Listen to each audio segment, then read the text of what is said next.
आपको ये कहानी पसंद आए तो एक लाइक जरूर करें।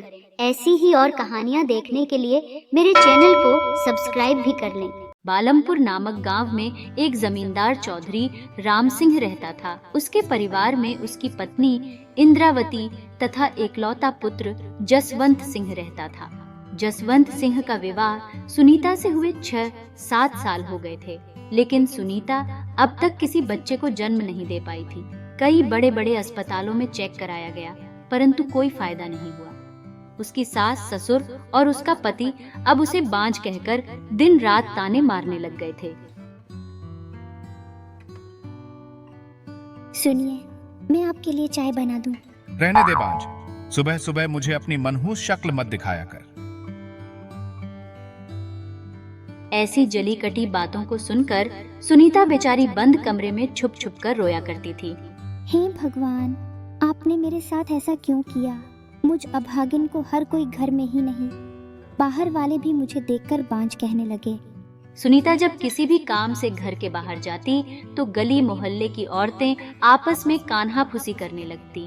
अरे देख देख, जमींदार जी की बहू आ रही है, चल मुंह घुमा ले अपना। इस बांझ को यूं देखेंगे तो बहुत बड़ा अपशगुन हो जाएगा।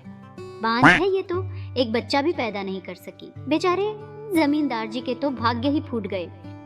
सुनीता गांव की औरतों की जली कटी बातें सुनकर बहुत ही दुखी हो गई थी। लेकिन एक दिन जमींदार जी के घर की नौकरानी सुशीला, जो उनके घर का झाड़ू पोछा व साफ सफाई का काम करती थी, वह अपने 2 साल के बेटे को लेकर काम पर आ गई थी। जमींदार जी की हवेली में पहली बार कई सालों में बच्चे के चहकने की आवाज सुनकर सुनीता का मन प्रसन्न हो जाता है। सुशीला, आज से पहले तो कभी अपने बच्चे को यहाँ नहीं लाई। ये कितना प्यारा है, बिल्कुल गोपाल कृष्ण भगवान की तरह। मालकिन, आज मेरी सास घर पर नहीं थी और मैं इसे अकेला नहीं छोड़ सकती थी, इसलिए आज अपने साथ ले आई। ये कोई गड़बड़ नहीं करेगा, मैं इसका ध्यान रखूंगी। ऐसे क्यों कहती है? बच्चे तो भगवान का रूप होते हैं, खेलने दो इसे। तभी पीछे से सुनीता की सास आ जाती है और सुनीता को भला बुरा कहने लगती है। अरे, तू दूसरे के बच्चों को ही खिलाती रहेगी या हमारे खानदान का भला भी करेगी? तू तो बांझ ही रह गई। पता नहीं ऐसी कौन सी घड़ी में मैंने अपने बेटे का ब्याह तेरे साथ किया था, जो आज ऐसे दिन देखने पड़ रहे हैं। मेरे तो भाग्य ही फूट गए। यह सब सुनकर सुनीता रोती हुई अपने कमरे में चली जाती है और उसकी सास नौकरानी सुशीला को डांटती है और कहती है कि अरे ओ सुशीला, अब से अपने बच्चों को यहाँ मत लाना। जी मालकिन, नहीं लाऊंगी। धीरे धीरे कुछ दिन बीत गए। एक दिन सुनीता ने नौकरानी सुशीला से पूछा, सुशीला, तुम्हारा बेटा कैसा है? तुम उसको अब अपने साथ क्यों नहीं लाती? नहीं नहीं मालकिन, ऐसी कोई बात नहीं है। बड़ी मालकिन ने मेरे बेटे को साथ लाने से मना कर दिया है। उन्होंने कहा कि तुम अपने बेटे को अपने साथ लाओगी तो ठीक से काम नहीं कर पाओगी। अच्छा, एक काम कर,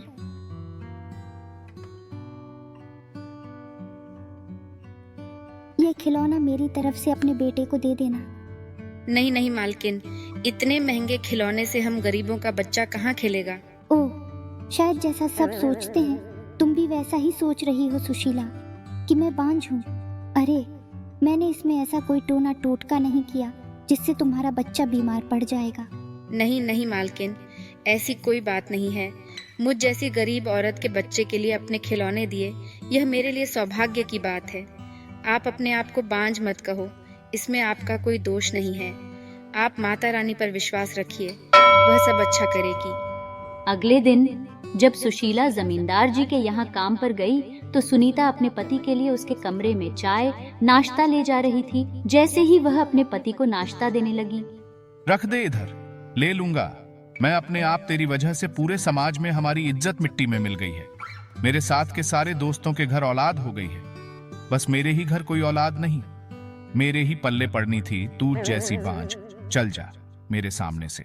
अपने पति की जली कटी बातें सुनकर सुनीता रोती हुई अपने कमरे से बाहर निकल जाती है तो रास्ते में उसे सुशीला ने रोते हुए देख लिया। यह सिलसिला अब रोज का हो गया था। रोज सुनीता को घर में ताने सुनने पड़ते थे और वह यह सब मांजरा सुशीला से छिपा रही थी। एक दिन सुशीला सुनीता के कमरे की सफाई कर रही थी, तभी उसकी सास सुनीता को आवाज लगाती है। सुनीता, ओ सुनीता बहू, सुन, जल्दी से तैयार हो जा। गांव में एक साधु फकीर आए हैं, वहां चलते हैं। क्या पता हमारा भी भला हो जाए। अब सुनीता की सास सुनीता को उस फकीर बाबा के पास ले जाती है और कहती है, बाबा, यह मेरी बहू है। शादी को 6-7 साल हो गए, पर अभी तक कोई बच्चा नहीं हुआ। कुछ इलाज हो तो बताइए बाबा। अरे, आपकी बहू पर तो काली शक्तियों का साया है। उन शक्तियों को इससे जल्द ही दूर करना होगा। आप यही रुकिए, मैं इन पर सिद्धि करता हूँ। बाबा सुनीता को अपनी झोपड़ी में ले जाते हैं। आओ बेटी, तुम्हारे कोई संतान नहीं हो रही है ना? यहाँ चारपाई पर बैठ जाओ। चारपाई पर? क्यों बाबा? बच्चे के लिए। चलो बैठ जाओ जाने मन। बाबा, तुम्हें शर्म आनी चाहिए, तुम मेरे पिता के बराबर हो। सुनीता बाबा से अपने आप को बचाकर बाहर भाग आती है। बाबा भी उसके पीछे पीछे आ जाते हैं और उसकी सास को उसके खिलाफ भड़का देते हैं। सुनीता की सास ने जब घर आकर सारी बातें अपने पति बेटे को बताई तो सबने मिलकर सुनीता को भला बुरा कहा, लेकिन किसी ने भी सुनीता की बातों पर विश्वास नहीं किया। सुनीता हिम्मत हार चुकी थी। मैं क्या करूं भगवान, मुझे कुछ समझ नहीं आ रहा। बांझ सुनकर मैं तंग आ गई हूँ। मैं क्या करूं? तभी सुशीला सुनीता के पास आती है और कहती है, क्या हुआ मालकिन, आप उदास क्यों? कुछ नहीं सुशीला, बस वही बांझ सुनकर थक गई हूँ। अब और नहीं सहा जाता सुशीला, तू ही बता मैं क्या करूं। चैत्र नवरात्रि आने वाली है। कल से नवरात्रि शुरू होने वाले हैं।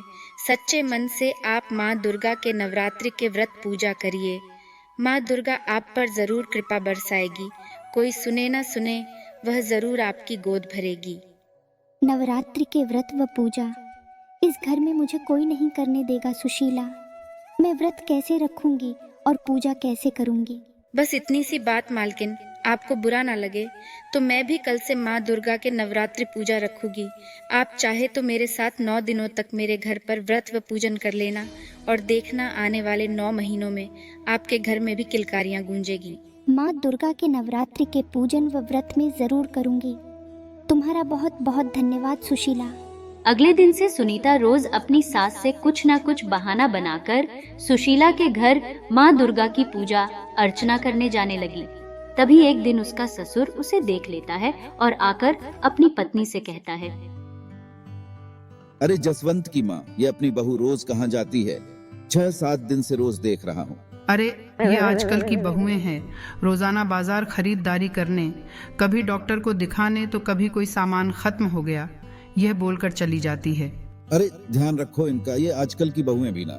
अब यह सारी बातें सुनीता की सास ने अपने बेटे को बताई। बेटा, रोजाना बहू कहीं ना कहीं निकल जाती है। कई बहू के पांव तो नहीं फिसल गए। हमारी बदनामी ना हो जाए बेटा, जरा ध्यान रखो उसका, कहीं वह हमारे हाथ से ना निकल जाए। माँ, तुमने मुझे पहले क्यों नहीं बताया? इतने दिनों से सुनीता बाहर जा रही है और तुम मुझे अब बता रही हो। कितने दिनों से ये सब चल रहा है? बेटा, पिछले 6-7 दिनों से बहू रोजाना घर से बाहर जाती है। मैंने उसे रोकना सही नहीं समझा, वरना फिर मुझे कहाँ जाएगा कि तुमने तो बहू पर पाबंदी लगा रखी है। तुम ठहरो माँ, उसे तो मैं अभी ठीक करता हूँ। कहाँ है सुनीता? बेटा, बहू तो अब शाम तक ही वापस आएगी। कोई बात नहीं माँ, आने दो उसे तो मैं बताता हूँ। वहीं दूसरी ओर सुशीला के घर पर माँ दुर्गा की पूजा अर्चना करने के बाद सुशीला ने सुनीता से कहा, मालकिन, कल अष्टमी है। कल माँ दुर्गा के लिए पूड़ी हलवा का भोग बनेगा। आप अपने हाथों से कन्याओं को खिलाने आओगी ना? हाँ सुशीला, मैं जरूर आऊंगी। मैं नवदुर्गा रूपी कन्याओं को अपने हाथों से भोग खिलाऊंगी और तुम्हारी मदद भी करवा दूंगी। वहीं जैसे ही सुनीता घर आती है तो उसका पति उसका इंतजार कर रहा होता है और आते ही, कहाँ गई थी? कहाँ घूम कर आ रही हो? वो मैं बाजार सामान लेने गई थी। अच्छा, बाजार गई थी। ये रोज रोज बाजार ऐसा क्या सामान लेने जाती है तू? मुझे सब पता है, तू अपने आशिक से मिलने जाती है। ये कैसी बातें कर रहे हो आप? मैं आपकी पत्नी हूँ। ऐसे इल्जाम मुझ पर मत लगाइए। बिना सच जाने आप मुझ पर झूठे इल्जाम लगा रहे हो। आज से तुम्हारा घर से बाहर जाना बंद। तुम अब इस घर से बाहर कदम भी नहीं रखोगी सुनीता। सुनीता का पति सुनीता को कमरे में बंद करके बाहर से कुंडी लगा देता है और उसे अकेला कमरे में बंद करके चला जाता है। बंद कमरे में सुनीता रोती रहती और चिल्लाती रहती, पर कोई उसके कमरे की कुंडी नहीं खोलता। पूरी रात वह सो भी नहीं पाई। अगली सुबह माँ, आप मेरी मदद करो माँ। दुर्गा माँ तभी एक 8-10 साल की लड़की का रूप लेकर सुनीता के कमरे के बाहर आकर आवाज लगाती है। सुनीता आजी, ओ सुनीता आजी, आप नहीं आए तो सुशीला आंटी ने मुझे आपको लेने भेजा है। चलो जल्दी से मेरे साथ चलो। उस छोटी सी बालिका ने सुनीता के दरवाजे की कुंडी खोल दी और सुनीता का हाथ पकड़े उसे सुशीला के घर की ओर ले जाती है। उसका कन्या रूप इतना मनमोहक था कि सुनीता उसे लगातार निहार रही थी। तभी बालिका बोली, आजी आप अंदर जाइए, मैं और कन्याओं को बुलाकर लाती हूँ। तभी सुशीला सुनीता को देखकर कहती है, मालकिन आपने आने में बहुत देर कर दी। आओ अब जल्दी से माता को भोग लगाओ। यह कन्याएं कब से बैठी हैं। पर वह बालिका कहाँ है जिसे तुमने मुझे बुलाने भेजा था? मालकिन हमारे मोहल्ले में तो बस यही बालिकाएं हैं और नहीं। फिर वह बालिका कौन थी सुशीला? चमत्कार हो गया मालकिन, साक्षात माँ दुर्गा कन्या रूप में आपका पूजन पूरा करने आए थे। आओ मालकिन अब देर ना करो, पूजन करते हैं।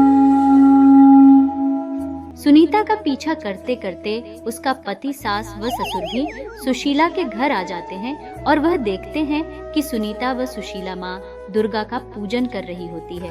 तभी उसका पति उससे कहता है कि अच्छा, तो तू यहाँ इन गरीबों के घर आती है, उनके साथ खाना भी खाती है। तुम इतने अमीर घर की बहू हो, इन भिखारियों के घर आकर तुमने हमारी इज्जत मिट्टी में मिला दी। सुनीता, आप ऐसा मत कहिए, मैं तो बस यहाँ माँ दुर्गा की पूजा करने आती थी। तभी इन सब के बीच सुनीता बेहोश हो जाती है और डॉक्टर को बुलाया जाता है। तो डॉक्टर ने सुनीता को देखकर कहा कि बधाई हो जमींदार जी, आपकी बहू माँ बनने वाली है। ऐसा सुनकर सभी लोगों की खुशी का ठिकाना ना रहा और सब ने माँ दुर्गा के चरणों में नमन किया और जमींदार व उसके बेटे ने सुशीला के परिवार वालों से माफी मांगी। इस तरह कुछ माह बाद सुनीता ने एक लड़के को जन्म दिया। जमींदार जी की पूरी हवेली बच्चे की किलकारियों से गूंज उठी। माँ दुर्गा की कृपा से सुनीता पर लगा बांझ का दाग धुल गया। कहानी को पूरा देखने के लिए आप सभी का बहुत बहुत धन्यवाद।